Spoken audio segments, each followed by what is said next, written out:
7:15 now. Labour MPs who oppose the government's immigration reforms are threatening to force a symbolic vote against them in Parliament unless the Home Secretary, Shabana Mahmood, makes changes. She wants to double the amount of time it takes for migrants to get the right to remain in the UK from 5 years to 10 years. Earlier this week, Labour's former Deputy Leader, Angela Rayner, called that un-British and a breach of trust. Well, Tony Vaughan joins us, the Labour MP for Folkestone and Hythe. Good morning. Morning, Anna. You agree with Angela Rayner and you have other MPs who agree with you as well. What are the specific parts of these changes that you are not happy with? Well, the idea of doubling or massively increasing the period for which somebody has to live here before they settle is a really important part of who belongs in our society. This is not about immigration control, it's about who belongs. And the Home Office's whole premise for these reforms is to say, well, you should take a lot longer if you're a care worker, for example, potentially 15 years to settle, because it is said that without reform we face a 10 billion drain on our public finances. But the evidence shows, and I read an IPPR analysis document yesterday, showing that delaying settlement will not deliver that £10 billion in savings. Those are costs that would arise anyway, just a little bit later than at present. So the whole basis for this policy, in my view, is completely unfounded. And presumably you're making those points to the leadership, and the fact that you're threatening to force a symbolic vote suggests that they're not listening to you. Well, look, there isn't a vote as of right. There are ways potentially that we could seek a vote. I've said right from the point I led the Westminster Hall debate about this last month that Parliament should be given a chance to have our say on it. But the fact that there's been some briefing from Number 10 to suggest that there may be changes is, of course, welcome. But I think that some transitional provisions that protect those already here, for example, won't fix the policy. It will put essentially a sticking plaster on a scheme that was flawed from the beginning.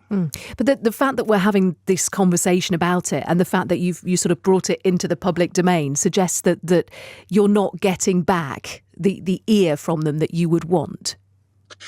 Well, from what I can see, that the government are listening and engaging in the sense that they're allowing people who don't agree with these proposals to have their say. But ultimately, it will be for the government to decide how they respond. And it's for people like me who don't agree with these kinds of reforms to say that in a democracy, particularly if there isn't a right to a vote as of right, which is the case in this situation. There may be ways of securing that. But I think it's really important that the government does listen to the concerns that have been expressed, because it's not just about the fact that their fundamental justification for this around the 10 billion doesn't add up. It's the fact that this will cost the Treasury. I mean, care workers and their dependents are net contributors for at least around 20 years of being in the UK. So if these reforms push people to leave, the Treasury loses that revenue now.